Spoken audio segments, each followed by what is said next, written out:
அது வந்து கண்டிப்பா ஏற்றுக்கொள்ள முடியாது. பிரதானத்துவம் இந்த கூட்டத்துக்கு கூட்டப்பட்டது. ஏன் இவ்வளவு பெரிய ஒரு கன்ஃபியூஷன்? நான் ரொம்ப சிம்பிளான ஒரு பர்சன். அவருக்கு வேற எந்த விதமான ரைட்ஸும் கிடையாது.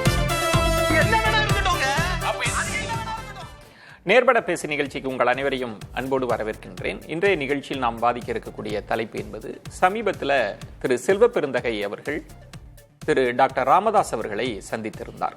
சந்தித்து விட்டு அவர் சொன்ன கருத்து ரொம்ப முக்கியமாக கவனிக்க வேண்டியதாக இருக்கிறது. அவர் சொல்வது, பாஜகவிற்கு பாமக துணை போய்விடக்கூடாது, மதவாத சக்திகள் தமிழகத்தில் காலூன்ற துணை போய்விடக்கூடாது அப்படின்னு நான் வேண்டுகோள் விடுத்தேன் அப்படின்னு சொல்றார். ஒரு கூட்டணி கணக்கோடு தான் அதை பேசியிருப்பதாக நாம் புரிந்து கொள்ள முடிகிறது.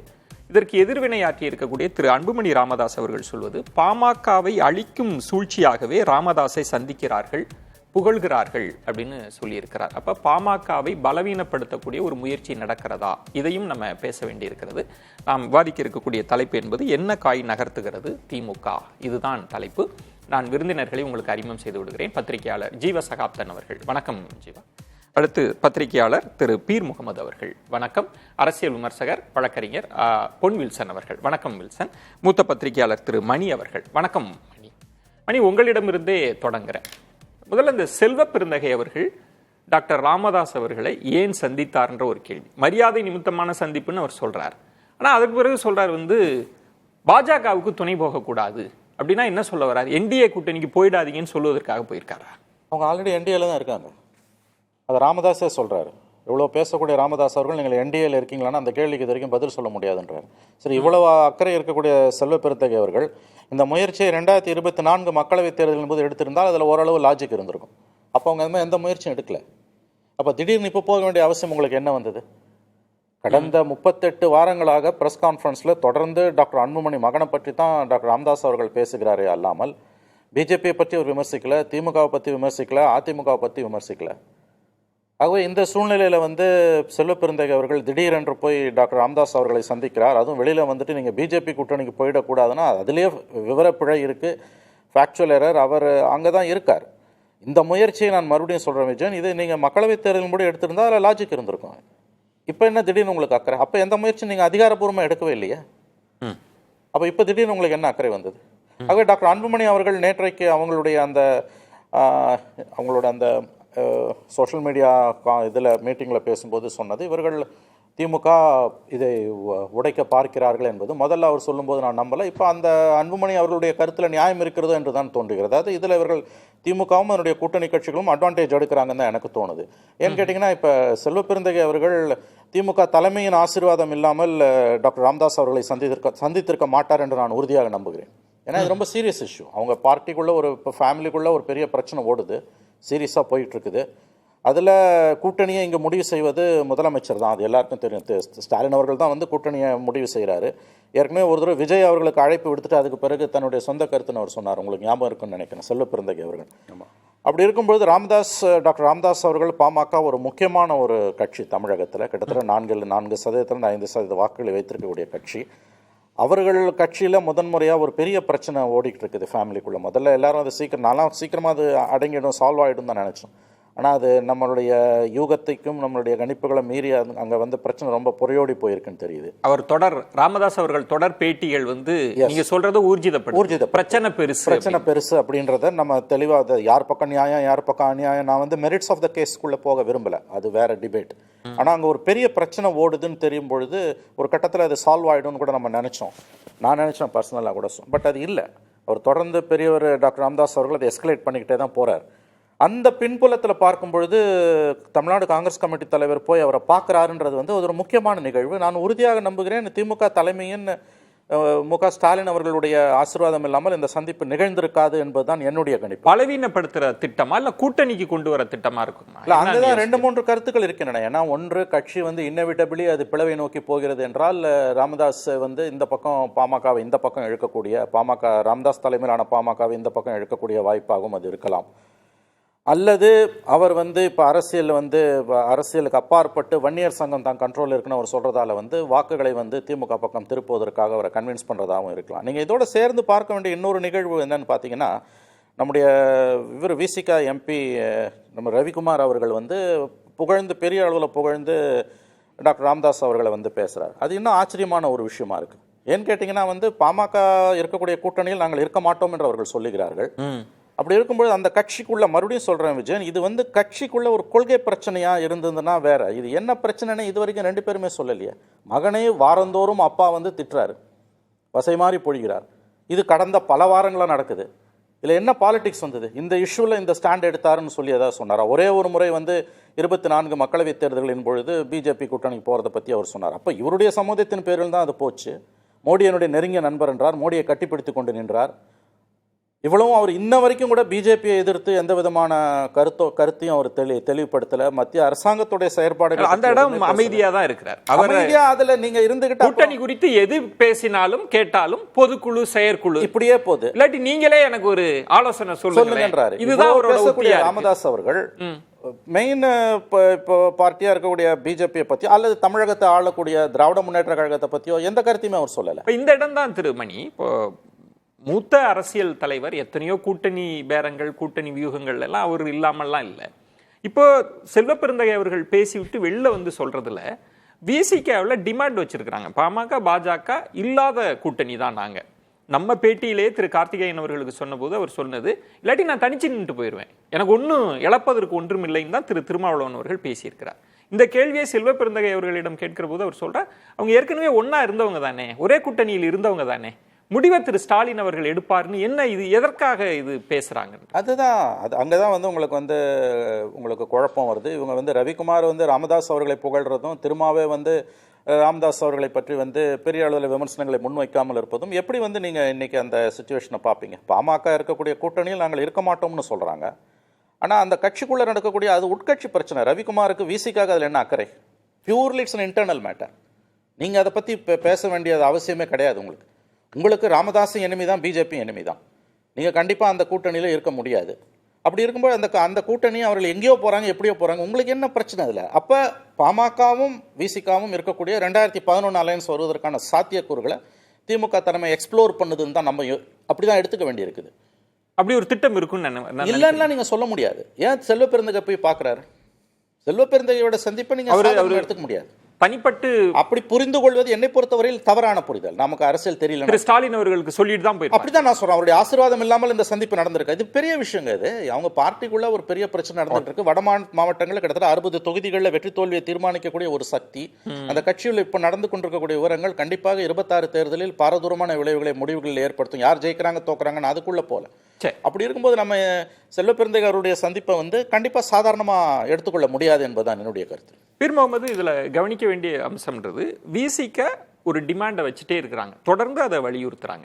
எந்த இடத்தில் அவங்க பாமகவை பேசுறாங்கன்னா, பழைய சமூக நீதிக்கான அவங்க பங்களிப்பை நாங்க மறுக்க மாட்டோம், பாஜக உள்ள நுழையாம இருக்கிறதுக்கு வட மாவட்டங்கள்ல பாமகவுக்கு ஒரு முக்கிய பங்கு இருக்கு, நான் அதெல்லாம் மறுக்கல அப்படின்னு சொல்லிட்டு, ஆனால் அடுத்த கட்ட தலித் அல்லாத கூட்டமைப்பு அதுல தான் எங்களுக்கு கசப்புணர்வுலாம் சொல்லி கூட்டணியில நாங்க பாமக வந்தா நாங்க இல்லை அப்படின்னு தெளிவுபடுத்தின பிறகும் செல்வப்பெருந்தகை போய் பார்ப்பது, நீங்க பாஜகவுக்கு துணை போய் விடக்கூடாது அப்படின்னு சொல்வது, ஏற்கனவே விசிகாவும் பாமகவும் கூட்டணியில இருந்தாங்க தானே அப்படின்னு சொல்வது, அந்த இடம் தான் மணி அவர்களுக்கு என்ன நடக்குது? ஒருவேளை திரு ஸ்டாலின் அவர்கள் சொல்லி தான் இது நடக்குதா? இதை எப்படி புரிஞ்சுக்கிறது?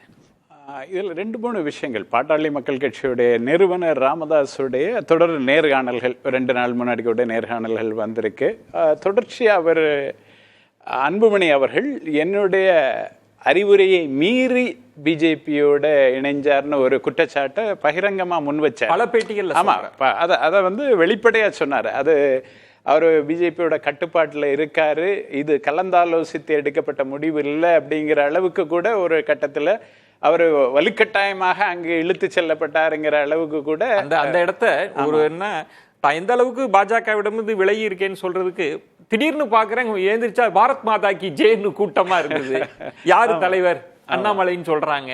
உடனே எல்லாரும் விருந்தெல்லாம் என்ன கேட்காமயே ஏற்பாடு பண்ணிட்டாங்க அப்படின்னு அதைத்தான் சொல்றாரு. அதான் ஒரு இடத்துல இல்ல 2-3 இடத்துல சொல்றாரு. இன்னொரு இடத்துல இது இந்த பிளவு என்பது இன்னைக்கு இந்த ஸ்பிளிட் விதின் பிஎம்கே அப்படிங்கிறது இன்னைக்கு இன்னும் ஊர்ஜிதமாயிருக்கு. அருள்ங்கிற எம்எல்ஏ பாட்டாளி மக்கள் கட்சி அதுக்குள்ள இருக்கு ஸ்பிளிட்ன்றது. இதுல செல்வப்பெருந்தகையினுடைய பயணத்தை நம்ம எப்படி புரிஞ்சு ஏன் அவர் போல அதான் இந்த ஸ்பிளிட்டை புரிஞ்சாதான், அதாவது அருள்ங்கிற எம்எல்ஏ வெளிப்படையா என்ன சொல்றாரு, அன்புமணி அப்படி பேசி இருக்க கூடாது, நிறுவனர் தலைவர் ஒரு ஓப்பனா ஒரு அருள் ஒரு கேள்வியை வைக்கிறார்ல, ராமதாஸுடைய பங்குங்கிறது இடப்பங்கீடா இருக்கலாம். எவ்வளவு ஒரு தொடர்ந்து ஒரு வரலாற்று பங்களிப்பு உடையவர். இவருடைய பங்களிப்பு என்ன, அன்புமணியுடைய பங்களிப்பு என்ன, ராமதாஸுடைய பங்களிப்பு என்ன? ராமதாஸுடைய தமிழ்நாட்டு அரசியல் அவருடைய பங்களிப்பு ஒரு பாரிய அளவிலான பங்களிப்பு. அந்த பங்களிப்பை நம்ம கணக்கில் எடுத்துக்கணும், எடுத்துதான் பேசணும் அப்படிங்கிற ஒரு இடத்துல பாட்டாளி மக்கள் கட்சியோட ஒரு எம்எல்ஏ. நடுவில் இன்னொரு விஷயம் ராமதாஸ் சொல்றாரு, ஏன் கூட இருக்கவங்க தான் எம்எல்ஏவா ஜெயிப்பாங்க அப்படின்னு ஒரு அது அந்த இடம் நான் என்ன நிறுத்துறேன், திரு மணி அவர்கள் கொண்டு வந்த பாயிண்ட்டுக்கு நிறுத்துறேன். இது எல்லாமே அவங்க உட்கட்சி விஷயமா நடந்துட்டு இருக்கு. திரு அன்புமணி அவர்கள் சொல்ற மாதிரி இப்ப என்ன புது பாசமா திரு ராமதாஸ் அவர்களை சந்திப்பது, புகழ்வது, பாஜகவை வரவிடாதீங்கன்னு சொல்றது. மணி அவர்கள் இன்னொன்று சொன்ன முக்கியமான அம்சம், இன்னும் அவங்க என்டிஏவில் தானே இருக்கிறாங்க, இப்ப எதற்காக திரு செல்வ பெருந்தகை போகணும்? அப்ப இது யார் சொல்லி போறாங்கன்னு கேட்கிறேன். உலகம் பூராவும் பாலிடிக்ஸ் பத்தி டிஃபைன் பண்ணும்போது politics is the art of the possible. எதுவும் நடக்கும், எதுவும் முடியும் அப்படிங்கிறது தான் அரசியலே. ஒட்டுமொத்தமா எதையும் நடத்த முடியும், முடிக்க முடியும் அப்படிங்கிற நம்பிக்கையிலிருந்து பிறக்கிறது தான் அரசியல்.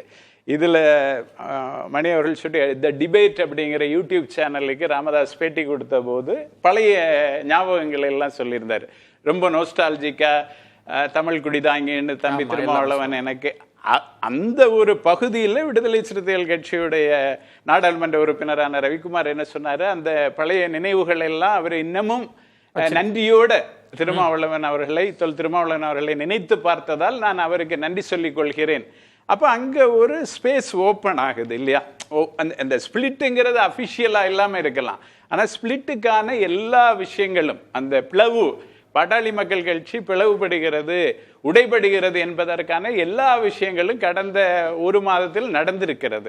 இப்படிப்பட்ட சூழ்நிலையில இதனுடைய பாசிபிலிட்டிஸை பார்க்கிறது தான். The politics is the art of the possible சொல்லும் போது இதனுடைய சாத்தியங்களை என்ன சாத்தியம்னா திரு ராமதாஸ் அவர்களோடு நம்ம கரம் குலுக்கலாம்னு ஒரு எண்ணம் இருக்கு அப்படிங்கிற ஒரு சாத்தியத்தை தானே செல்வ பெருந்தகை பேசுறாரு. அந்த சாத்தியத்தை தான் இப்போ நியூஸ் 18 இன்டர்வியூல கூட அதுதானே பேசியிருக்காரு.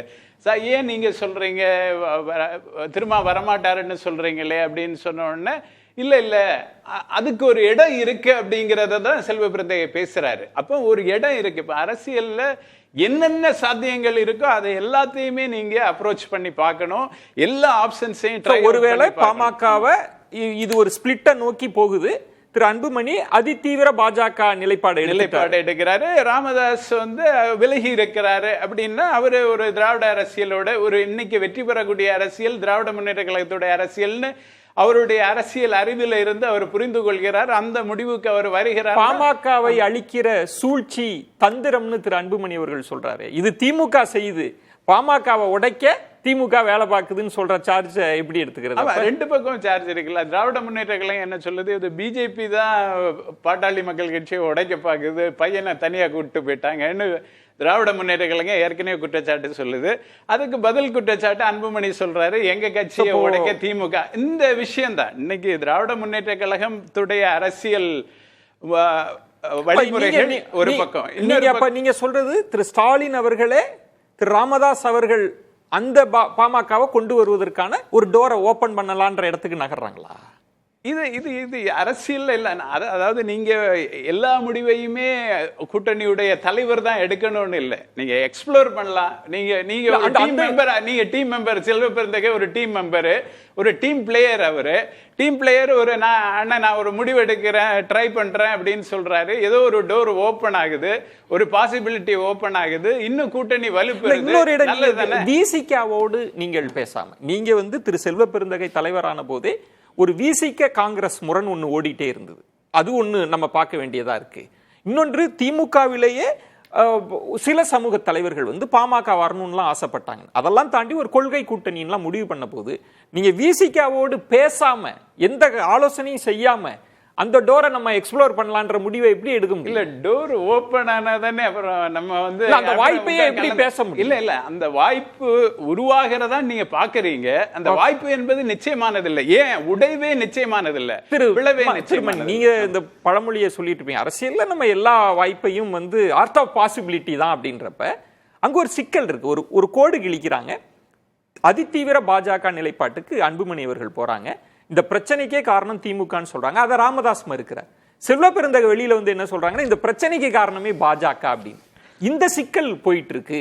ஆனா இதை நம்ம கூட்டணியோட எல்லாம் கனெக்ட் பண்ண இப்ப தேவையில்லை. முதல் ஒரு அடி எடுத்து வச்சிருக்காங்கன்னு புரிஞ்சுக்க கூடாது. இந்த கூட்டணியோட சேர்த்து தான் சார் இதை பார்க்கணும். கூட்டணி இல்லாமல் பார்ப்பது சரியான பார்வை இல்லைன்னு நான் நினைக்கிறேன். தேர்தல்கள் நெருங்கி கொண்டிருக்கிறேன். 8 மாதங்களில் தேர்தல் இருக்குது.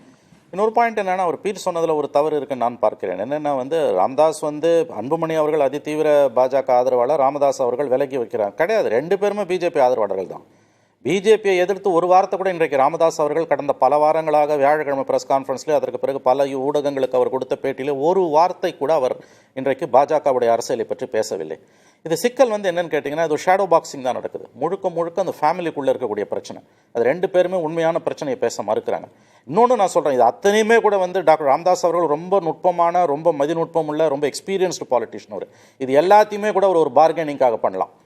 பிஜேபியோட அதிக சீட் வாங்குறதுக்கு, பிஜேபி ஏடிஎம்கே அலையன்ஸில் ஒரு அதிகமான சீட் வாங்குறதுக்கு பண்ணலாம். அவர் கடந்த பல ஆண்டுகளாக நீங்கள் பார்த்தீங்கன்னா, அதாவது 2014 மக்களவைத் தேர்தல்கள்லேருந்து பார்த்தீங்கன்னா 3 மக்களவைத் தேர்தல்களில் அவர்கள் பிஜேபியோட தான் இருந்திருக்காங்க. ஒரு அசம்பிளி எலெக்ஷனில் ஏடிஎம்கே பிஜேபி அலையன்ஸில் இருந்திருக்காங்க. ஒரே ஒரு முறை மட்டும் 2016 தனித்து நின்றார்கள், மாற்றம் முன்னேற்றம் அன்புமணி. ஆகவே அவருடைய வரலாறு என்பது டாக்டர் ராமதாஸ் அவர்கள் 2011 விசிக, பிஎம்கே, காங்கிரஸ், டிஎம்கே அலையன்ஸ் படுதோல்வி அடைந்த பிறகு பார்த்தீங்கன்னா அவர் பிஜேபியை விட்டு வெளியில் வந்ததே கிடையாது. இந்த பிரச்சனையில் அவர்கள் அப்பா மகன் 2 பேருக்குமே பிஜேபி ஒரு இஷ்யூ கிடையாது. நான் அப்படி தான் பார்க்குறேன். இப்போ இந்த உட்கட்சி பிரச்சனையெல்லாம் தாண்டி திமுக அணியில் இருக்கிற விசிக ஒரு டிமாண்ட் வைக்குது. பாமக பாஜக அணி இருந்ததுன்னா நாங்கள் இருக்க மாட்டோம், வெளிப்படையாக நாங்கள் வெளில போய் தனிச்சு கூட நிற்போம், பார்வையாளராக கூட இருப்போமே தவிர நாங்கள் இருக்க மாட்டோம்னு சொன்ன பிறகும் செல்வ பெருந்தகை 2011 நின்னவங்க தானே அப்படின்னு எப்படி சொல்றேன்? நான் 2 விஷயம் சொல்லிடுறேன் சுருக்கமாக. ஒன்று, அந்த நிலைப்பாட்டு திருமாவர்களுடைய நிலைப்பாட்டில் ஒரு சிறிய அளவில் மாற்றம் வந்திருக்குன்ற ஐயப்பாடு எனக்கு வருகிறது. அதாவது பாமக இருக்கக்கூடிய கூட்டணியில் நாங்கள் இருக்க மாட்டோம். ஏன்னா ரவி அவர்களுடைய பேட்டியெல்லாம் நான் சாதாரணமாக அந்த கருத்துக்களை எடுத்துக்கல. அதாவது ஒரு தொலைக்காட்சி பேட்டியில் அவர் கடந்த காலங்களில் தமிழ் குடிதாங்கின்னு பேசினதுக்காக இவர் பாராட்டு தெரிவிக்கிறாருன்றதுலாம் அது அதெல்லாம் ஒரு இஷ்யூவே கிடையாது அவங்களுக்கு. அதாவது ஒரு செக்ஷன் ஆஃப் பாமக வெளியில் வந்துன்னா அவர்களுக்கு ஒரு அளவுக்கு அதில் ஒரு உடன்பாடு இருக்கலாம். ஏன்னா வேற எங்கேயும் போக முடியாது. விசிகோட ஆப்ஷன்ஸ் ரொம்ப இன்னைக்கு சுருங்கி இருக்கு. ஒன்று. 2வது, இன்னொரு முக்கியமான விஷயம் விஜயன், இந்த விசிகாவும் பிஎம்கேவும் எந்த அலையன்ஸில் இருந்தாலும் அந்த அலையன்ஸ் படுதோல்வியை தழுவும். ஏன்னா ஓட் டிரான்ஸ்ஃபர் நடக்காது. 2011 நமக்கு கொடுக்கக்கூடிய பாடம் என்பது அதுதான். 2+2 பல நேரங்களில் பாலிடிக்ஸில் 0 ஆகும். இப்போ யாராவது ஒருத்தர் தான் இருக்கும். கண்டிப்பாக யாராவது ஒருத்தர். நாளைக்கு ஒருவேளை ஒரு அசம்ஷனில் நீங்கள் பாருங்கள், ஒரு ஹைப்போத்தட்டிக்கலாக நாளைக்கு ஒன்றுபட்ட பாமக வராது. அப்படி விசிகா டிஎம்கே அலையன்ஸ்க்கு வந்துன்னா அது ஜெல்லாவாது, படுதோல்வியை சந்திக்கும். பீர் முகமது, அப்போ விசிகா பாமக 2 ஆப்ஷனையுமே வச்சுட்டு யார் நமக்கு தோதா இருப்பாங்களோ அவங்கள பயன்படுத்திக்கலான்ற ஒரு கணக்கு எதுவும் இருக்கோ இதுக்குள்ள? அதனாலதான் திரு ராம அப்படி நான் பார்க்கல. இதுல அதாவது பாட்டாளி மக்கள் கட்சி பிளவுபடும் பட்சத்தில் ராமதாஸ் தலைமையிலான அணி என்பது திராவிட முன்னேற்ற கழக அணிக்கு வலு சேர்ப்பதாக இருக்கும். அந்த ஏற்கனவே அவங்க வலிமையான ஒரு அணியாக தொடர்ந்து பல தேர்தல்களில் தங்களுடைய வலிமையை நிரூபிச்சிருக்கேன். அப்புறம் ஒரு பெரிய ஒரு கொள்கை முழக்கம் என்பது இருக்கிறது. அது ஒரு வலிமையான கொள்கை முழக்கமாக இருக்கிறது. அந்த முழக்கத்துக்கு நான் இன்னைக்கு நீங்க ராமதாஸ் நான் தமிழ் குடிதாங்கி பட்டத்தை திரும்ப ஞாபகப்படுத்துறாரு. நான் இடப்பங்கீடுல ஒரு பெரும் பங்காற்றின ஆளு, சமூக நீதி அரசியல்.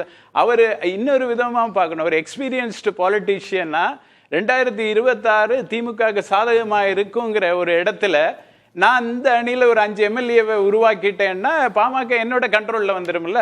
அது இந்த விஷயத்தை நீங்க பார்க்கணும். நான் கடைசி வரைக்கும் உயிர் இருக்கும் வரைக்கும் பாட்டாளி மக்கள் கட்சியுடைய நிறுவனர் தலைவர் நான் தான் சொல்றாரு. அப்ப அவர் ஒரு கேம்பிள், ஒரு கால்குலேட்டட் கேம்பிள் எடுக்கலாம்ல. அப்படி பார்க்கலாம். வில்சன், நீங்க எப்படி புரிஞ்சுக்கிறீங்க? இல்லை, இது 2 விஷயத்தை சொல்லலாம். ஒன்று நம்ம முதலமைச்சர் ஸ்டாலின் திமுக தலைவரை ஒரு பக்கம் பாராட்டலாம், இன்னொரு பக்கம் விமர்சனம் பண்ணலாம்.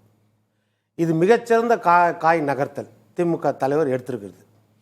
யாருக்காக மெயினாக எடுத்திருக்காரு அப்படின்னா, நீங்கள் யாரை அனுப்பியிருக்காரு தூதுவரா அப்படின்றத ஒரு முக்கியமான ஒரு நுணுக்கமான அரசியலை பார்க்கணும். முதல்ல அவர் அனுப்புனாருன்றதுல நீங்களும் உறுதிப்படுறீங்க, அவர் தான் அனுப்பியிருக்காங்க. அதுதானே இயற்கை. அதுதானே ஒன்று ராகுல் காந்தி அனுப்பியிருக்கணும், இல்லைன்னா இவர் அனுப்பியிருக்கணும். ஏன்னா இந்தியா கூட்டணி தலைவர் அவரு, தமிழ்நாட்டை பொறுத்த வரைக்கும் தலைவர் இவர். அந்த கூட்டணி எதிர் முகாமில் இருக்கிறவரை போய் பார்க்கணும் அப்படின்னா அனுப்பாமல் போய் பார்க்க முடியாது. அது ஒரு இயற்கை, அவ்வளோதான். அடுத்து என்னன்னா, எதற்காக போய் பார்த்தார் அப்படின்னா, கே பாலகிருஷ்ணன் பேசுகிறார், கம்யூனிஸ்ட் தலைவர், சர்வாதிகார ஆட்சி நடக்கிறது. அடுத்து சண்முகம் பேசுகிறார், எங்கள் தயவு இல்லாமல் திமுக ஜெயிக்க முடியாது, இருக்கிறதுலே கம்மி சீட்டு நாங்கள் வாங்கினது எங்கள் வரலாறுலேயே இந்த முறை மட்டும்தான், போன முறை மட்டும்தான், இனிமேல் அந்த மாதிரி ஏமாற்ற முடியாது இது ஒரு பக்கம். இன்னொரு பக்கம் துரை வைகோ சொல்றாரு, என் உயிர் இருக்கிற வரைக்கும் உதயசூரியனில் நிற்க மாட்டேன், எந்த சுயேட்சை சின்னத்தில் கூட நிற்பேன். கடந்த முறை சொன்னார். வைகோவுக்கு இந்த முறை கொடுக்காமல் அந்த ஒரு பாராளுமன்றத்தில் ராஜீவ்காந்தியை பார்த்து ராஜீவ்காந்தி நில்லுங்கள் வன்னி புலி பேசுகிறேன் என்று சொன்னவரை அவருக்கு பதிலாக ஒரு நடிகருக்கு அந்த சீட்டை கொடுத்துட்டாங்க கூட்டணியில் சேர்த்து. இது ஒரு அவர் ஒரு அரசியல் கட்சி தலைவருங்க. இல்ல அவரு இவரு அதை விட பெரிய தலைவர் இல்ல. அது ஒப்பிடுங்க. ஒரு நடிகர்னு ஏதோ நேரடியா திரைப்படத்துல வேற எந்த சீட்டும் வாங்கல அவரு. சரி, வேற எந்த சீட்டும் வாங்கல, அவருக்கு மட்டும்தான் மக்கள் நீதி மய்ய கட்சியோட தலைவர் கொடுத்தாங்க. அடுத்தது என்னன்னா, விடுதலை சிறுத்தைகளை பொறுத்த வரைக்கும் அவங்க சொல்றாங்க, முட்டாய் கொடுத்தெல்லாம் இந்த தடவை ஏமாற்ற முடியாது எங்களை அப்படின்ற வார்த்தை வருகிறது. அப்போ என்ன கான்டெக்ஸ்ட்ல அதை சொன்னாரு? இவங்க எல்லாருக்கும் செக் வைக்கிறதுக்கு யாரை பயன்படுத்த முடியும்னா, யார் எந்த கேள்வியும் கேட்காமல் கொடுக்கிற சீட்டை வாங்கிக்குவாங்கன்னா, சோனியா காந்தி அம்மாட்ட, ராகுல் காந்தி கிட்ட, மல்லிகார்ஜுன கார்கே கிட்ட பேசினா போதும், அவங்களுக்கு நம்ம கொடுக்கறத வாங்கிக்குவாங்க இன்னைக்கு இருக்கிற எக்ஸிஸ்டிங் கூட்டணியில். அப்போ அவரை நம்ம அனுப்பலாம் போய் பேசுறதுக்கு. என்ன போய் அப்போ இவங்களுக்கு செக் வைக்கிறது, இவங்களுக்கு செக் வைக்கிறது. அதாவது இந்த முறை எங்கள் உரிமையாக நாங்கள் எல்லாமே இரட்டை இலக்கத்தில் கேட்போம் அப்படின்ற விதத்தில் வரும்பொழுது உரிமை வைக்கிறதுக்காக நாங்கள் அப்படி கிடையாது, எங்களுக்கு வேற ஆப்ஷனும் இருக்குது அப்படின்னு காட்டுறதுக்காக ஒரு வழியாக இருக்கும். அது நல்ல காய் நகர்த்தல் தான், எல்லாருமே செய்கிறது தான் அது. அதனால அவரை பாராட்டலாம், நம்ம ஸ்டாலின் அவர்களை பாராட்டலாம். இன்னொரு பக்கம் விமர்சனம் அப்படின்னு வருது அப்படின்னா, என்ன விமர்சனம் அப்படின்னா, முதல் விஷயம் விடுதலை சிறுத்தைகளை பொறுத்த வரைக்கும், நம்ம திருமாவளவர்களை பொறுத்த வரைக்கும் ஆதவர்ஜனா பேசுனது போது கூட அவரை ஒழுங்கு நடவடிக்கை எடுத்து நீக்கினார். எத்தனையோ பிரச்சனைகள் வரும்பொழுது மது ஒழிப்பு மாநாடு நடத்துறாரு, டாஸ்மாக் எதிராக மாநாடு நடத்துறாரு, எல்லாருக்கும் நாங்கள் அழைப்பு விடுப்போம் சொன்னார். ஆனால் பாட்டாளி மக்கள் கட்சிக்கு விடுப்பீங்களான்னு கேட்ட உடனே அவங்களுக்கு விடுக்க மாட்டோம். எங்களுடைய கொள்கை எதிரி மட்டும் இல்லை, எங்களுடைய அதாவது சித்தாந்தத்தில் பார்த்தீங்கன்னா கூட அடிப்படை எதிரி அவங்க. பாஜக பாமக அழைப்பு இல்லை, பாஜகவாது சித்தாந்த எதிரி, எங்களது அடிப்படை எதிரி இவங்க. அதனால பாட்டாளி மக்கள் கட்சி இருக்கிற இடத்துல அதுவும் கடந்த காலத்தில் நடந்த கசப்பான உணர்வுகளை வச்சு இருக்கவே மாட்டோம். அதனால அவங்களுக்கு அழைப்பு இல்லை. ஆனால் அவங்க தானே மது ஒழிப்பு கொள்கையை ரொம்ப முன்னெடுக்கிறாங்க அப்படின்னு சொன்ன பிறகு கூட இல்லை, அழைப்பு கிடையாதுன்னு சொன்னார். ஆனால் இந்த திமுக கூட்டணி உருவாவதற்கு எங்கள் பங்கும் பெரிய பங்கு இருந்துச்சு. அதனால எந்த காரணத்தை கொண்டும் அந்த கூட்டணி விட்டு வெளியே வர மாட்டோம், பாட்டாளி மக்கள் கட்சி இருக்கிற இடத்துல நாங்கள் இருக்க மாட்டோம்னு சொன்ன ஒரு கட்சி இருக்கிற இடத்துல அந்த விசுவாசத்தை மீறி பாட்டாளி மக்கள் கட்சியை போய் பார்க்குறாங்கன்னு என்ன அர்த்தம்? அப்போ தேர்தல் அரசியல்ல, கூட்டணி அரசியல்ல விசுவாசத்துக்கெல்லாம் இடம் கிடையாது, வெற்றி மட்டும்தான் நோக்கம் அப்படின்றது ஒரு காரணம். ரெண்டாவது, இப்ப நீங்க சொல்வது கூட்டணி கட்சிகளுக்கெல்லாம் ஒரு செக் வைக்கிறாங்க, விசிகாவுக்குமே ஒரு நெருக்கடி, இன்னொரு ஆப்ஷன் இருக்குன்னு சொல்ல வராங்க. விசிகாவுக்கு இருக்குது, கம்யூனிஸ்ட் கட்சிகளுக்கும் அதே ஆப்ஷன் தான். எங்களுக்கு பாமக இருக்கு, தேமுதிக இருக்கு. இது வெற்றி கூட்டணின்றதானே இவ்வளவு நாள் சொல்லிட்டு இருந்தீங்க, இது இன்டாக்ட் கூட்டணி தானே இவ்வளவு நாள் சொல்லிட்டு இருந்தீங்க. இப்ப அந்த கூட்டணிக்குள்ள இருக்கிற தலைவர்களுக்கு அதிருப்தி ஏற்படுத்துற வகையில எதிர் முகாம்ல ஒரு மனஸ்தாபம் இருக்கிற இடத்த போய் பயன்படுத்தணும்னு பாக்குறீங்கன்னா, மணி அவர்கள் சொன்ன இடம் திரு ரவிக்குமார் அவர்கள் பாராட்டுறாங்க. பாஜகவை வரவிடாம செஞ்சதுல எங்களுக்கும் அவங்களுக்கும் 1000 பிரச்சனை இருக்கு, நாங்க அதை தனியா அந்த பிரச்சனையெல்லாம் தீர்த்துக்கணும். ஆனா இங்கு பாஜக வளவிடாமல் செய்ததுல பாமகவின் பங்கை நம்ம சாதாரணமா எடை போட முடியாது. திரு மணி அவர்கள் சொன்ன மாதிரி இந்த சிக்கல் வந்த போதே அவர் பதிவு போடுறார். அதே மாதிரி திரு திருமாவளவன் அவர்கள், நான் போடுற அம்பேத்கர் சிலை, பல இடங்கள்ல இருக்கிற சிலைக்கு நான் மாலை போடுறேன்னா அதெல்லாம் ராமதாஸ் அவர்கள் கொண்டு வந்ததுதான், கால ஓட்டத்துல அவர் திசை மாறி போயிட்டாருன்ற விமர்சனம் தானே இருக்கு. அப்போ பாஜகவை அப்புறப்படுத்தணும், அதுதானே செல்வ பெருந்தகையும் சொல்றாரு. அப்படி யோசிக்கலையா நீங்க? இல்ல, பாஜகவை அப்புறப்படுத்தணும்னா அப்ப 2011 எங்க இருந்தாங்க? பேசிக்க 2011 பாட்டாளி மக்கள் கட்சி கூட்டணியில தான் இருந்தாங்க. அப்போ அதுக்கு முன்னாடி எடுத்தீங்கன்னா 2001 எங்க இருந்தாங்க? பிஜேபி கூட்டணியில தான் முதல் மங்களூர் தொகுதியில. அது வேற, அதுதான் ஒரு கட்டத்துல தான் அவங்க பிரிறாங்க. நீங்க சொல்றது கூட்டணி கட்சிகள். பாசனம்பரம் கூட தான் பிஜேபி கூட்டணியில இருந்தாரு 2001 அந்த காலகட்டத்துல. அது வேற காலகட்டம், நம்ம ரொம்ப வரலாற்றின் பக்கங்கள், அதுவும் தேர்தல் அரசியல் வரலாற்றின் பக்கங்கள் சொல்ல எல்லாருக்குமே பிஜேபி கூட இருந்திருக்காங்களா இல்லையா? இல்ல, இப்ப நீங்க சொல்ல வர்றது அதே மாதிரிதான் பாட்டாளி மக்கள் கட்சி இருந்திருக்காங்க. Point taken. ஒரு நேரம் கசப்பான உணர்வு ஏற்படும் போது வெளியே போயிட்டாங்க. Point. அப்போ அவங்க சொல்றது என்னன்னா எங்களுடைய கொள்கை உறுதி. இப்ப நீங்க விசிக வந்து பாமக போலியா தான் எதிர்க்கறாங்கன்னு சொல்ல வரீங்களா? ஜீவா, அப்ப என்ன அர்த்தம் அது? Point. அது அப்படி கிடையாது. இல்ல, நீங்க அவங்க சொன்ன புள்ளி தான் ஆணித்தரமா முக்கியமானது. ஒவ்வொரு அப்ப இனிமேல் வந்து திருமாவளவன் அவர்கள் வார்த்தையை நம்ப முடியாது. நம்ம அந்த எண்ணத்துக்கு போயிடலாம். அப்போ இந்த எண்ணத்துக்கு போயிடுவோம். பேசலாம். இந்த இடத்துல வந்து வில்சன் அவர்கள் சொன்னதும் மணி அவர்கள் சொன்ன அந்த புள்ளின்றது வந்து பாமகவுக்கு எப்படி நீங்க அழைப்பு விடுக்க முடியும்? செல்வ பெருந்தகை கூட்டணியை பத்தி நீங்க மரியாதை நிமித்தமாக பேசலாம், திரு ராமதாஸ் அவர்களினுடைய பங்களிப்பு குறித்தெல்லாம் பேசலாம்.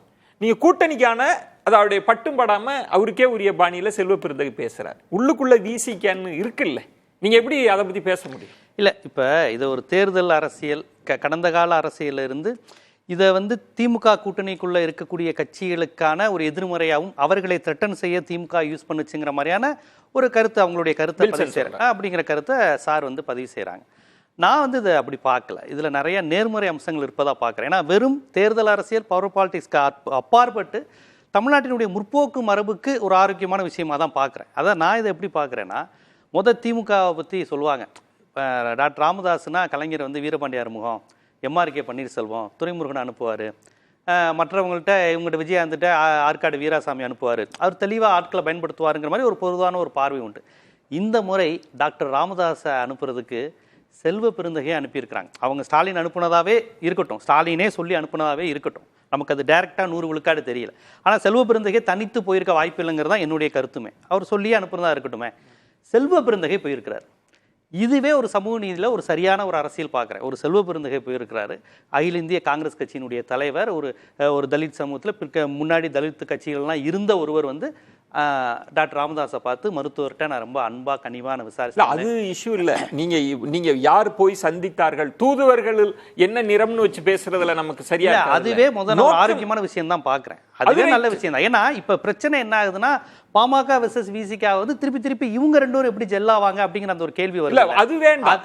இல்ல அதுவே இல்ல. அதற்கு முதல் புள்ளியா திரு வில்சன் சொன்ன மாதிரி எதற்காக நீங்க போய் சந்திக்கிறீங்க, கூட்டணி பற்றி பேசுறீங்க? இங்க இருக்கிற கூட்டணிகள் குறிப்பா விசிகாவோட நிலைப்பாடு எதுவும் சொன்னாங்களா? கூப்பிடலாம்னு சொல்லியிருக்காங்களா? நீங்க அதுக்குள்ளே எப்படி அனுப்ப முடியும்? அப்ப விசிகாவுக்கு ஒரு செக் வைக்கிறாங்கன்னு வில்சன். விசிகாக்கு இதை செக்கா ஏன் பாக்குறீங்க? விசிகாக்கு இதுல சம்பந்தம் இல்லைங்கிறத நம்ம எல்லாரும் எந்த முன்முடிவுல இருந்து நம்ம பேசுறோம்? விடுதலை சிறுத்தைகளுக்கு மருத்துவரை போய் இவங்க சந்தித்ததுல சம்பந்தம் இல்லை நம்ம எல்லாம் முன்முடிவுல வச்சு பேசுறோம். இவங்க ரெண்டு பேருக்கும் ஆகாதுங்கிற அந்த ஒரு இருக்கக்கூடிய அந்த பொது புத்தியில இருந்து தான் நம்ம பேசுறோம். திருமாவளவன் அனுப்புறாரு, நமக்கு செக் வைக்கிறாரு. அவர் ஒரு இடம் தான். சமீபத்தில் நடந்த மாநாடு, பாமகவினர் வந்து விசிக தலைவரை பார்த்து வழியில் பார்த்துட்டு ஒரு போஸ்டரை கொடுக்குறாங்க, நீங்க இன்னும் வரணும் அப்படின்னு. பொதுவாக அதெல்லாம் மாண்போடு எடுத்துக்கொள்ளக்கூடியவர் தான் பெருந்தன்மையா. ஆனா திருமாவளவன் அவர்கள் பேசுகிற போது என்ன சொல்றாங்கன்னா, வழிபோக்கர் கொடுத்தது நான் அப்படிலாம் போயிருவேனா, நீங்க கொடுத்தீங்கன்னா அங்க நான் வந்துருவேனா அப்படின்னு அவர் உறுதிப்படுத்துறாரு. நான் சமரசத்துக்கே இடம் இல்லைன்னு சொல்றவர் வச்சுக்கிட்டு நீங்க எப்படி கேட்க முடியுன்றது தானே வில்சன் கேள்வியா இருக்கு. நீங்க எப்படி போய் பார்க்க முடியுன்றது இல்ல. அதாவது பாமக வந்து இப்ப பாமகவா இல்ல, இது எல்லாரும் உணர்ந்துருவாங்க. அது வந்து இப்ப கொஞ்சம் வந்து ஒரு தருமாற்றத்துல தான் இருக்கு. அன்புமணி பாமக, ராமதாஸ் பாமகங்கிற மாதிரி நிலையில் இருக்கு. அது அபிஷியலா அப்படி அறிவிக்கலையே. அப்போ அன்புமணி அவர்கள் சொல்ல மாதிரி எங்களை நீங்க பலவீனப்படுத்துறீங்க. இப்ப நீங்க வந்து பாராட்டுவது, நீங்க இப்போ போற்றி பேசுவதற்கு பின்னாடி ஒரு தந்திரம், சூழ்ச்சி இருக்குன்றாரே. இல்ல, இது சூழ்ச்சியெல்லாம் கிடையாது. அதாவது அவங்க சொல்வது எதுவுமே நீங்க வந்து மறுக்க முடியாதுல்ல. அனைத்து அம்பேத்கர் சிலையும் அரக்கோணத்திலையும் வேலூர்லையும் திறந்து வச்சது மருத்துவர் ராமதாஸ் தான். மதுரை புதூர்ல அரசியல் செய்து கொண்டு வந்த திருமாவளவனை நீ வட தமிழத்துக்கு வாப்பா, இங்கதான்ப்பா அரசியல் உனக்கு இருக்குன்னு கூட்டி வந்தவர் டாக்டர் ராமதாஸ் தான். தேர்தல் அரசியலுக்கு வரணும்னு அவர் சொன்னது ராமதாஸ் தான். இளைய பெருமாளோடு சேர்ந்து தலித் கிராமங்களுக்கு போய் வன்னியர் தலித் ஒற்றுமை பேசினது ராமதாஸ் தான். இந்த வரலாற்று தானே சொல்றாங்க. இது ஒரு முற்போக்கான விஷயம் தானே. அதைத்தானே இப்ப நடக்காத சொல்லல. கூட்டணிக்கு அழைச்சது தானே சிக்கல். நீங்க பாராட்டுங்க, கூட்டணிக்கு அழைத்ததை நம்ம விடுதலை சிறுத்தைகளுக்கான செக்குங்கிற மாதிரி கொண்டு போறது. அதாவது கூட்டணிக்கு அழைச்சாங்களா, கூட்டணி வந்துருவாங்களாங்கிறது இப்ப வரையும் தெரியாது. ஓகே. ஆனால் இது விடுதலை சிறுத்தைகளுக்கு எதிராக நடக்குதுங்கிறத நான் முற்றிலும் எப்படி நீங்க எதிரான மூவ்னு நீங்க பார்க்கல. கண்டிப்பா அது விடுதலை சிறுத்தைகளுக்கோ உள்ள இருக்க கூட்டணி கட்சிகளுக்கோ எதிரான மூவ் கிடையாது. ஏன்னா மருத்துவர் ராமதாஸ் அவர்கள் மணிசார் சொன்ன மாதிரி அவர் பிஜேபியும் விமர்சிக்கல, திமுகவையும் விமர்சிக்க தயாராகல. இது நம்ம எப்படி பார்க்கணும்னா, பாஜகவே அவர் இதுவரை விமர்சிச்சதே இல்லை, இப்பயும் விமர்சிக்கல. ஆனா திமுகவை விமர்சித்துக் கொண்டே இருந்தவர் இப்ப விமர்சிக்க நிறுத்தியிருக்காரு. இந்த ஸ்டெப்ல இருந்து தான் இதை நீங்க பார்க்கணும். நீங்க சொல்றதுல மணி அவர்கள் ஜீவ சகாப்தன் சொல்றது இந்த தலைப்புக்கான ஒரு ஆதார சுருதி அப்படின்னா உள்ளுக்குள்ள ஒரு நெருடலான விஷயம்ன்றது விசிகான்றது. ஏன்னா தலித் அல்லாத ஒரு கூட்டமைப்பு தான் அவங்களுக்கான விரிசலை அதிகப்படுத்தியது. அந்த புள்ளியில இருந்து தான் நீங்களும் வில்சன் அவர்களும் தொட்டீங்க. இப்ப ஜீவ சகாப்தன் என்ன சொல்றாருன்னா, இல்ல விசிகாவுக்கு முரண் இருப்பதா நம்ம எப்படி சொல்ல முடியும்னு கேட்கிறாரு. அவர்களே ஒருவேளை ஏற்றுக்கொள்ளலாம்ன்ற கருத்து சொல்லலையே, சொல்லல. அவங்களும் பாராட்ட தானே செய்யறாங்க. ஏத்துக்கிறாங்க ஏத்துக்கலன்றலாம் ரெண்டாவது. யதார்த்தத்தை பேசுவோம். Let us be frank. அவர் எத்தனை அம்பேத்கர் சிலைகளை திறந்தாருன்றதெல்லாம் அளவுகோல் கிடையாது. 2013 தலித் அல்லாத ஒரு கூட்டமைப்புன்னு யாருமே செய்யாத ஒரு தவறை டாக்டர் ராமதாஸ் செஞ்சார். அரசியலும் சாசனத்துக்கு எதிராக, சட்டத்துக்கு எதிராக தலித் அல்லாத ஒரு கூட்டமைப்புன்னு ஒரு இயக்கத்தையே தொடங்கினார். எல்லா ஜாதியும் சேர்த்து, இடைநிலை சாதிகளை சேர்த்து, இன்னும் சொல்லப்போனால் ஃபார்வர்டு கம்யூனிட்டியும் சேர்த்து பண்ணார். இது இளவரசன் திவ்யா இஷ்யூக்கு பிறகு. இது 13 நடக்குது. அதுக்கு பிறகு நடைபெற்ற 14, 16, 19, 21, 24 5 தேர்தல்கள்லையுமே திருமாவர்களுடைய தெளிவான ஸ்டாண்ட், ராமதாஸ் இருக்கக்கூடிய இடத்துல நாங்கள் இருக்க மாட்டோம். அளவுகோல் எத்தனை, மறுபடியும் நான் சொல்கிறேன், நீங்கள் அம்பேத்கர் சிலை வச்சதோ அதுக்கு மாலை போடுறதோ கிடையாது. கொள்கை ரீதியாக இந்தியாவில் யாராவது இன்க்ளூடிங் பிஜேபி செஞ்சது கிடையாது. தலித் அல்லாத கூட்டமைப்புன்ற ஒரு இயக்கத்தை, மறுபடியும் சொல்கிறேன், இந்துத்துவா கட்சியான பிஜேபி செஞ்சது கிடையாது. அதை இங்கே செஞ்ச தலைவர் அவர். திருமா அவர்களை மீறி இன்னைக்கு இந்தியா கூட்டணி சக்ஸஸ்ஃபுல்லாக 3 எலெக்ஷன் சந்தித்த ஒரு தமிழ்நாடு, இந்தியாவில் எந்த மாநிலத்தில் இல்லாத அளவுக்கு வெற்றியை குவிச்ச ஒரு மாநிலத்தில் நீங்கள் போய் நேர் எதிராக விசிகாவை மறந்துட்டு அல்லது விசிகாவோட ஆங்கிலியை மறைச்சிட்டு எப்படி போய் ராமதாஸோட பேச முடியும்? ஜீவாசகம் இல்ல இப்ப அவர் மணிசார் சொல்றதுல யாரும் மறுக்கிறதுக்கு இல்ல. அவர் ஒன்றும் கருத்தை சொல்ல, வரலாற்றில் நடந்த விஷயங்களை சொல்றாரு. இப்ப நானும் அதை மறுத்துட்டு சொல்லல. இப்ப இந்த விஷயங்களை சொன்னது ஜீவா சகாப்தனோ விஜயனோ வேற யாரும் இல்ல, திருமாவளவன் தான் அதை நினைவுபடுத்தி சொன்னார். இந்த இடத்துல அவர் தான் சொல்றாரு. அவர் தான் அம்பேத்கர் விருது கொடுத்தவர் டாக்டர் ராமதாஸுக்கு, அவர் தான் தமிழ் குடி தாங்கி கொடுத்தவர், அவர் தான் இனிமே பாமகவோட கூட்டணி இல்லைன்னு சொன்னவர். இது எல்லாமே கடந்த காலம் தான். நீங்க நல்லா கவனிச்சு பாத்தீங்கன்னா அவரோடு நெருங்கிய உறவு கொண்டாடியதும் கடந்த காலம் தான். அவர் வேணான்னு சொன்னதையும் இப்ப நீங்க கடந்த காலமா தான் பார்க்கணும். இந்த சூழ்நிலையில் கண்டினியூஸ். ஆமா ஆமா, இப்ப இதுவும் கடந்த காலம். அதாவது ரவிக்குமார் அவர்கள் ரவிக்குமார் விடுதலை சிறுத்தையினுடைய ஒன்றிய செயலாளர் கிடையாது, விடுதலை சிறுத்தையினுடைய முகம் ரவிக்குமார்ங்கிறவர். அவர் பழைய நினைவுகளோடு அதை பாராட்டுறார். ராமதாசனுடைய தொடக்க காலங்கிறது இடதுசாரிகளுடன், தமிழ் தேசிய அமைப்புடனும், தலித் சாதி உள்ளடக்கிய அரசியல் வளர்ச்சி இதையெல்லாம் இருந்தது. இப்ப அவர் பேசுற விஷயம், நான் நிறைய தவறு செஞ்சுட்டேன்னு பேசுறாரு. அன்புமணியை கொண்டு வந்தது தப்புங்கிறது பேசுறாரு. அந்த இடம் இது விசிகாவுக்கு ஒரு நெருடலை கொடுக்கிற மாதிரியான சந்திப்பு இல்லை. இல்ல அந்த சந்திப்பு உங்களுக்கு பதிலா எங்களுக்கு இன்னொரு ஆப்ஷன் இருக்கு அப்படின்னு சொல்ற மாதிரி. நீங்க பவர் பாலிடிக்ஸ் கான்செப்ட்ல அவங்களுக்கு விடுதலை சிறுத்தைகளும் ஒரு கட்சி தான், பாமகவும் கட்சி தான், திமுகவா இருந்தாலும் அதிமுகவா இருந்தாலும். ஆனாலும் இந்த மூவ்ல இந்த சில விஷயங்கள் இருக்கு. நான் இப்போ சொல்றேன், இவர் செல்வ பெருந்தகையை ஸ்டாலின் அனுப்புனது தப்புன்னு விடுதலை சிறுத்தைன்னு ஒரு ஸ்டேட்மெண்ட் வந்தாதான் நம்ம அதை நோக்கி பேச முடியும் இல்லையா?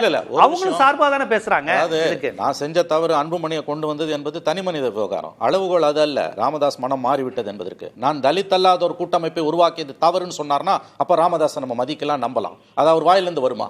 ஓகே, அது எவ்வளவு பெரிய ஒரு பிழை. பீர் முகமது இதுல விசிக இன்னும் ரியாக்ட் பண்ணல திரு செல்வ பெருந்தகை அவர்கள் பேட்டிக்கு. இது ஒரு விதமான ஒரு நெருக்கடியோ தர்ம சங்கடமோ விசிகாவுக்கு இருக்கா கூட்டணிக்குள்ள? இது இந்த ஆப்ஷன் இல்லை, ரொம்ப தெளிவாக தொடர்ச்சியாக கடந்த 10 நேர்காணல்களை நான் தொடர்ந்து பார்த்துட்டு வரேன். அவருடைய மேடை பேச்சுகளையும் கேட்டுட்டு இருக்கேன். அவர் ரொம்ப தெளிவாக ஒரு கொள்கை முடிவோட திருமாவளவன் அவர்கள் இருக்கார். இந்த கொள்கை முடிவு என்பது இன்றைக்கு இந்தியாவில் இருக்கக்கூடிய அரசியலை ஒரே விதமாக தான் பார்க்கணும். ஒன்று, அரசியலமைப்பு சட்டத்துக்கு ஆதரவாக இருக்கக்கூடிய ஒரு அணி, அது இந்தியா கூட்டணி. அதுக்கு எதிராக இருக்கக்கூடிய பாரதிய ஜனதா கட்சி தலைமையிலான அணி. இந்த இடத்துல நான் எங்கே இருக்கேன், என்னோட ஸ்பேஸ் எங்கேங்கிறது மிக தெளிவாக இருக்காரு. அதே நேரம் தன்னுடைய பலத்தையும் அவர் அதிகப்படுத்திட்டே போறாரு. கட்சி அமைப்பை மிக பலமாக அவர் தொடர்ந்து கட்டி கொண்டிருக்கிறார். ஒரு மிகப்பெரிய பங்கை நாங்கள் தமிழ்நாட்டு அரசியல் ஆற்றுகிறோம். அதில் நாங்கள் எந்த இடத்துல இருக்கிறோம் என்பது பற்றி இதில் திராவிட முன்னேற்ற கழகமும் ஒரு கொள்கை கூட்டணி என்பதில் மிக தெளிவாக இருக்கு. அதில் குறிப்பாக நம்முடைய முதலமைச்சர், திராவிட முன்னேற்ற கழக தலைவர் மிக தெளிவாக இது ஒரு கொள்கை கூட்டணி என்பதில் இருக்காரு. அந்த ஒரு கேள்வி, ஆமா, ஒரு தேன்கூடு மாதிரி இருக்கிறதுல இந்த பாமக சர்ச்சைன்றது அந்த இவ்வளவு காலம் தொடர்ந்து இருக்கிறாங்கல்ல, அதுக்குள்ள ஒரு கல்லெறிஞ்ச மாதிரி ஆயிடாதா? ஆகாது. ஏன் மனமாச்சரியங்களை அரசியல்ல நீங்க நரேந்திர மோடி இன்னைக்கு காங்கிரஸுக்கு வரேன்னா காங்கிரஸ் ஏத்துக்கும். ஏன்னா காங்கிரஸுக்கு நீங்க வந்தீங்கன்னா நீங்க ஆர்எஸ்எஸ் கொள்கைகளை விட்டுருவீங்க இல்லையா? அதே மாதிரிதான் ராமதாஸ் இன்னைக்கு திராவிட முன்னேற்ற கழக கூட்டணிக்கு வராரு அப்படின்னா அவர் திராவிடத்தை ஏற்று திராவிடம் தான் தமிழ்நாட்டுல வெற்றி பெறும் கிரவுண்ட்ல ஏத்துப்பாங்களா? இல்லைங்க, இப்ப கிரவுண்ட்ல இல்ல வட மாவட்டத்துல கிரவுண்ட்ல தோத்து போனது. இப்ப ரெண்டு பேருமே போலரைஸ் ஆகி தான் இருக்காங்க. இல்ல இவர் சொல்லக்கூடிய எல்லாமே தோத்து போச்சு. அவர் எடுத்த எல்லாமே இங்க ஜாதி கடந்த ஒரு சமூகமாக தமிழ் சமூகம் இருக்கிறது. அதை ராமதாஸ் தாமதமாக என்ன இன்னொரு கேள்வி இருக்குல்ல, ஒரு வெற்றி கூட்டணியா இருக்கிறாங்க, எதிரணியினர் பலவீனமா இருக்கிறாங்க, இன்னும் திருமாவர்கள் சொல்ற பாணியில சொன்னா அவங்க இன்னும் கூட்டணியே கட்டாத போது இன்னும் கூடுதலா ஒரு கட்சி எதற்கு தேவைன்னு ஒரு கேள்வி இருக்குல்ல. ஒரு முரணாக நீங்க அரசியல் என்பது எல்லோரையும் நண்பர்கள் ஆக்குவது. நீங்க 8 கோடி மக்களுக்கு தான் நீங்க மொத்தம் 6 கோடி வாக்காளர் இல்ல 2.5 கோடி வாக்காளர்கள் வாக்கு வாங்கினா நீங்க முதலமைச்சர் சார். ஆனா அதுக்காக நீங்க 2.5 கோடி பேருக்கு வேலை செய்வீங்க, நீங்க 8 கோடி பேருக்கு தானே வேலை செய்வீங்க. நீங்க எதை பார்க்கணும்னா அரசியல முழுமையா பாருங்க. நீங்க இது ராமதாஸ் திருந்தி வராருன்னா வரவேற்க வேண்டிய ஸ்ட்ராட்டஜிக் அப்ரோச் தான். இல்ல ஸ்ட்ராட்டஜிக்கா அரசியல்னா அதானே சார். அதானே சார். அப்போ இன்னும் கூட்டணியை பலப்படுத்துகிற ஒரு இடம் விசிக இன்னும் ரியாக்ட் பண்ணல அப்படின்னா ஒரு ராஜதந்திர ரீதியிலான ஒரு முயற்சி, அது அவங்களுக்கு பலன் தரக்கூடிய வெற்றி தரக்கூடிய ஒரு மூணு பார்க்க கூடாதா? ரெண்டு விஷயம். 2019 எங்களது ஸ்ட்ராங் கூட்டணின்னு சொன்னீங்க, இப்பவே நீங்களே சொல்லிட்டீங்க 2026க்கு பலப்படுத்தணும், இன்னும் கூட்டணி வீக்கா தான் இருக்குது திமுக கூட்டணி. அப்போ அந்த இடத்துக்கு போயிட்டாங்க. இது ஒரு பிழையான பார்வை வில்சன் முன்வைக்கிறாரு. இல்ல நான் என்ன சொல்றேன், என்ன சார் நீங்க 200 இடம் கிடைக்கிற இடத்துல 234 இடம் கிடைச்சா வேண்டாம் அரசியல் சொல்றீங்க. இப்ப 40க்கு 40 கிடைக்கிற இடத்துல இருந்தது 234 வராது, 200 தான் வரும். அந்த 34க்கு பலவீனமா இருக்கிறோம் அப்படின்றத ஏத்துக்கிறார். அதான் 100% வெற்றியை பெற்றாங்க. இப்ப அந்த 100% வெற்றி இல்லைன்றது எந்த கணக்குல சொன்னாலும் சரி, இதை நீங்க திருப்திப்படுத்த முடியாது. இந்த மூவ் எடுத்தது ஒரு வெற்றி கூட்டணி, இன்டாக்ட் கூட்டணியில இருக்கிற ஒரு கட்சி இன்னொரு கட்சியை போய் ட்ரை பண்றது வேற. அதே அதிமுகவோ பிஜேபியோ ஒவ்வொரு நாளும் சொல்லிட்டு இருக்காங்க, நாங்க மெகா கூட்டணி அமைக்க போறோம், எங்க கூட்டணியில் நிறைய பேர் வரப்போறாங்கன்னு. ஆனா என்றைக்கும் திமுக தலைவர் அந்த மாதிரி சொன்னது கிடையாது. எங்க கூட்டணி இன்டாக்ட் கூட்டணி தான், எங்க கூட்டணியில யாரும் பிரிய மாட்டாங்கன்னு தான் சொல்லியிருக்காரு ஒழிய அவரு நாங்க இன்னும் மெகா கூட்டணி வைக்க போறோம் அவர் இல்ல. ஆனா அப்படிதான் மக்கள் நீதி மையத்தை உள்ளுக்கு கொண்டு வராங்க, அவங்களுக்கான பிளேஸ்மெண்ட்டை கரெக்டா உறுதிப்படுத்துறாங்க. இப்ப தேமுதிகவுக்கும் இதே மாதிரியான அழைப்பு இருக்கு அப்படின்னா பீர் முகமது சொல்ற மாதிரி எந்த வாய்ப்பையும் நம்ம விட்டுட வேண்டாம். வியூக ரீதியா இப்ப இந்த மூவ் என்ன சொல்லுது, மெகா கூட்டணி அமைக்கிற உங்க முயற்சியை காலி பண்ணிடுது. பாமக தான் பெரிய ஃபோர்ஸ் அந்த அணிக்கு, அத பலவீனமா இது எல்லாம் சேர்ந்து ராஜதந்திரம் தானே, அது வெற்றி தானே உங்களுக்கு. அது ரெண்டு விஷயம் சொல்றேன், இது எப்படி ராஜதந்திரம் வரும்? ஒரு பக்கம் விடுதலை சிறுத்தைகளுக்கும் பாமகவுக்கும் ஒரு அறிவுரையோ யோசனையோ செல்வ பெருந்தகை சொல்றாரு. ஏற்கனவே இப்பதான் 2 நாளைக்கு முன்னாடி மாநாட்டில் சொன்னாரு, ஒரு அடைமொழி வார்த்தையை சொல்லியே திருமாவளவன் சொன்னாரு, இந்த மாதிரி ஆட்கள்லாம் எங்களுக்கு யோசனை சொல்றாங்க, உங்க யோசனைலாம் எங்களுக்கு தேவையில்லை, எங்களுக்கு என்ன செய்யணும்னு எங்களுக்கு தெரியும் அப்படின்ற வார்த்தையை சொன்னார். இப்போ இதை நீங்க சொன்னீங்க அப்படின்னா பாட்டாளி மக்கள் கட்சி நாங்க விடுதலை சிறுத்தை பாட்டாளி மக்கள் கட்சியும் பிஜேபியும் ஒரே மாதிரி தான் நாங்க வச்சிருக்கிறோம், எங்க சம தூரத்தில் தான் வச்சிருக்கிறோம் சொன்னாங்க. இப்போ நீங்க சொல்றீங்க பாட்டாளி மக்கள் கட்சியும் விடுதலை சிறுத்தைகளும் ஒரே அணியில இருந்தா தவறு கிடையாதுன்னு செல்வ பெருந்தகை சொல்றாரு அப்படின்னா அதோட மறைமுக பொருள் என்ன வரும்? அப்போ பிஜேபி பக்கம் கூட அவங்க இருக்கலாம், 2 பேரும் ஒண்ணா சேர்ந்து. இல்ல நீங்க என்ன வேணாலும் இன்ஃபர் பண்ணிக்கலாங்க. அதனாலதான் அவர் தெளிவா சொல்றார், மதவாத சக்திகள் இங்கு இருக்கக்கூடாது அப்படின்றது ஒரு பாயிண்ட். ரெண்டாவது பாயிண்ட் வாங்க, இப்ப ரவிக்குமார் அவர்கள் சொன்ன பாயிண்ட் வாங்க சார். இல்ல சார், இல்ல நான் ஒரே இல்ல இப்ப நான் ஏன் இந்த கேள்வி கேக்குறேன், பிஜேபி கூட சேருங்கன்னு வராது. ஏன்னா செல்வ பெருந்தகை தேசிய காங்கிரஸ் அதுல என் கேள்வி மூலமா நான் என்ன ஒளிபாய்ச்ச விரும்புறேன் அப்படின்னா என்ன சொல்ல வரேன்னா, திரு ரவிக்குமார் அவர்களை மணி அவர்கள் கோடிட்டாங்கல்ல, ஏன் அந்த கிரெடிட்டை பாமகவுக்கு கொடுத்தாங்கன்னா அதை தாண்டி ஒரு அச்சுறுத்தும் சக்தியா பாஜகவை பாக்குறாங்க, மதவாத சக்தியா பாக்குறாங்க. அவர் எதுக்காக ரவிக்குமார் பாராட்டுறாரு? பாஜகவை வரவிடாமல் செய்ததற்கு பாமகவுக்கு கிரெடிட் கொடுக்குறாங்கல்ல, நீங்க அப்படித்தானே ஒப்பிடணும். நீங்க போய் பாஜகவோட சேர்ந்துப்பீங்களான்னு கேக்குறேன். ரவிக்குமார் பேசுறத நம்ம ஒப்பிட்டு பேச முடியாது. அதாவது அதுல நிறைய விமர்சனம் வந்துச்சு, விடுதலை சிறுத்தைகள் இருக்கிறவங்களே வெறும் திமுகவுக்கு ஆதரவா பேசிட்டு இருக்காங்கன்ற விமர்சனம் உள்ளுக்குள்ள சிக்கல் இருக்கு. ஆமா, அதனால அது பெருசா நம்ம பேச முடியாது, அவங்க டிஃபெண்ட் பண்றது. நான் என்ன கணக்குல சொல்றேன், நீங்க செல்வ பெருந்தகை ஒரு ஐடியா கொடுக்குறாரு, எது உங்களுக்கு நேர் எதிரா இருக்கிறவங்க கூட நீங்க இருக்கலாம், தப்பு கிடையாது, அந்த கூட்டணியில கூட விசிக இருக்கலாம்னு சொல்றாருன்னா அப்போ பிஜேபிக்கும் அந்த இலக்கணம் பொருந்துமா இல்லையா? உங்களுக்கு சாதகமான நிலைமையில இருந்து பாருங்க, அதாவது விடுதலை சிறுத்தைகள் நிலைமை இருந்து பாருங்க, எங்களுக்கு ஒரு ஆன்டி கட்சி கூட நீங்க போலாம் நீங்க யோசனை சொல்றீங்கன்னா இன்னொரு ஆன்டி கட்சி கூட போலாம். விடுதலை அந்த நியாயம் இருக்குது இல்லையா? மீண்டும் மீண்டும் உங்க விடுதலை சிறுத்தைகளுக்கு ஆதரவா அவர்களுடைய மனநிலையிலிருந்து பேசுறாங்க. விடுதலை சிறுத்தைகள் மனநிலை என்பது அதுதானா அப்படிங்கறத நான் தொடர்ச்சியா கேள்வி எழுப்புறேன். அதாவது 2011 தேர்தல் கூட்டணியில் அது தோத்துருச்சு. திமுக, விசிக, பாமக கூட்டணி ஜெயிச்சிச்சு. அங்கே அதிமுக ஜெயலலிதா, விஜயகாந்த் கூட்டணி மாபெரும் வெற்றி பெற்றுச்சு. இப்போ இந்த சூழ்நிலையில் இன்னைக்கு அன்னைக்கு இருந்த பாமக இல்லை, அன்னைக்கு இருந்த விசிக இல்லை. விசிகாவும் வளர்ந்துருக்கு, இன்னைக்கு பாமகவும் வேறு வகையில் தளர்ந்துருக்கு. அந்த சாதிய கூட்டணியாக இருக்கட்டும், மதவாதம். இன்னைக்கு இந்த அனைத்து ஜாதிங்கிற மாதிரி தலித் அல்லாத கூட்டணிலாம் இன்னைக்கு ராமதாஸ் அப்படி ஒரு முயற்சி எடுக்க மாட்டார். இன்னைக்கு சூழல் கொஞ்சம் மாறிட்டு வருது. அது காரணம் படிப்பா இருக்கலாம், தொடர்ச்சியான பிரச்சாரமா இருக்கலாம், தொடர்ச்சியான அவர்கள் வாங்கிய கால சூழல். இப்ப நான் ஒரு கேள்வி கேட்கிறேன். இத ராஜதந்திர முடிவு அப்படின்னு இப்ப பீர் முகமது அவர்கள் சொல்றாங்க. இதுல இருக்கிற இன்னொரு முனை, ஆபத்தான முனை அப்படின்றது இதுவரைக்கும் விசிக ரியாக்ட் பண்ணல. கடைசியா நம்ம பேட்டியில் சொல்லி இருப்பது நான் போக மாட்டேங்க, நான் தனிச்சு கூட நின்று நான் கேண்டிடேட் போட்டு நான் எனக்கு ஒன்றும் பதவி முக்கியம் இல்லைன்னு. இப்ப இந்த முயற்சியே விசிகாவுக்கு ஒரு அதிருப்தியை ஏற்படுத்துது அப்படின்னா இந்த கூட்டணி பெரிய சிக்கலை ஏற்படுத்தாது. இழந்து ராமதாஸை இழுக்கணும்னு திமுக முயற்சிக்காதுங்க. அதான் அப்படி முயற்சிக்காது. அப்படி முயற்சி பண்ணா அது மிகப்பெரிய எதிர்மறையா அமையும். அதை செய்ய மாட்டாங்க. ஆமா ஆமா. ஏன்னு கேட்டீங்கன்னா அது வெறுமனே கட்சி பிளஸ் கட்சி கூட்டணி மட்டும் இல்ல, கருத்தியலாவும் ஒரு பெரிய ஃபர்ஸ்ட் பிரையாரிட்டி விசிகா தான் கொடுப்பாங்க. கண்டிப்பா அதுதான் கொடுப்பாங்க. ஆனா ராமதாஸ் ஒருவேளை பாமக ரெண்டா பிரிஞ்சு ராமதாஸ் தனியா ஒரு முடிவு எடுக்கிறார் அப்படிங்கிறப்ப கண்டிப்பா திருமாவனுடைய மனதை காயப்படுத்திட்டு அப்படி ஒரு முடிவு எடுக்க மாட்டாங்க. வில்சன் சொன்ன பாயிண்ட்ன்றது எங்களுக்கு இன்னொரு ஆப்ஷனும் இருக்குன்றத விசிகாவுக்கு காமிக்கிற முயற்சின்றாருல்ல. எங்களுக்கு இன்னொரு ஆப்ஷன் இருக்கு, நீங்க ரெட்டை இலக்கம் முக்கியத்துவம் அப்படிலாம் வந்துடும், அப்படி ஏதாவது யோசிக்கிறாங்களா? இல்ல, அது பவர் பாலிடிக்ஸ்ல நம்ம எல்லாத்தையும் அப்படி யோசிக்கலாம். இவர்களை மிரட்ட, அவர்களை மிரட்ட. அப்படி பார்த்தா காங்கிரஸ் தானே போகுது, காங்கிரஸும் கூட்டணி கட்சி தானே, அவங்களுக்கு இழப்பு தானே. அவங்களுக்கு இழப்பு தானே. இப்ப தேமுதிக வரணும்னு இதே செல்வ பெருந்தகை சொல்றாரு, கமல் வரணும்னு அவர் சொன்னாரு. இப்ப ராமதாஸ் போய் சந்திக்கிறாருன்னா அப்ப காங்கிரஸ் என்ன இவங்க சீட்டெல்லாம் அள்ளி தந்துருவாங்களா? அந்த ஒரு பார்வை மட்டுமே. ஜீவா சகாப்தன் சொல்ற பாயிண்ட் விசிகாவை இழந்து பாமகவுக்கு எல்லாம் போக மாட்டாங்க, இதை பலப்படுத்துவாங்க. விசிக இணக்கம் கொடுத்தா பீர் முகமது அவர்கள் சொன்ன மாதிரி ஒரு ஸ்ட்ராட்டஜிக்கா யோசிச்சாங்கன்னா உள்ளுக்கு வரலாம், ஸ்பேஸ் இருக்கும். அதற்காக இவங்களை இழந்துட மாட்டாங்க அப்படின்றது எப்படி? விசிகாவை இழக்க மாட்டாங்கன்றது ஒரு பொதுவான புரிதல், நான் அதை மறுக்கலை நான். பட் நடக்கக்கூடிய சம்பவங்கள் அது அப்படித்தானன்ற ஐயப்பாட்டை எழுப்புறதை நீங்கள் தவிர்க்க முடியாது. ஒரு விஷயம் ஞாபகம் வச்சுக்கோங்க, திருமா அவர்கள் ஒப்புக்கொண்ட பிறகு அப்படியே ஒரு ஹைப்போதெட்டிக்கலாக வச்சுக்கிட்டானாலும் பாமக வந்ததுன்னா அது விசிகாவை பலவீனப்படுத்துகிற வேலை. ஒரு கல்லில் 2 மாங்காய் அடிக்குது திமுகன்னு அர்த்தம். ஈவன் இஃப் திருமா அக்செப்ட்ஸ், அந்த அளவுக்கு கடந்து போயிட்டாங்க. என்னங்க அதான் விசிகாவோட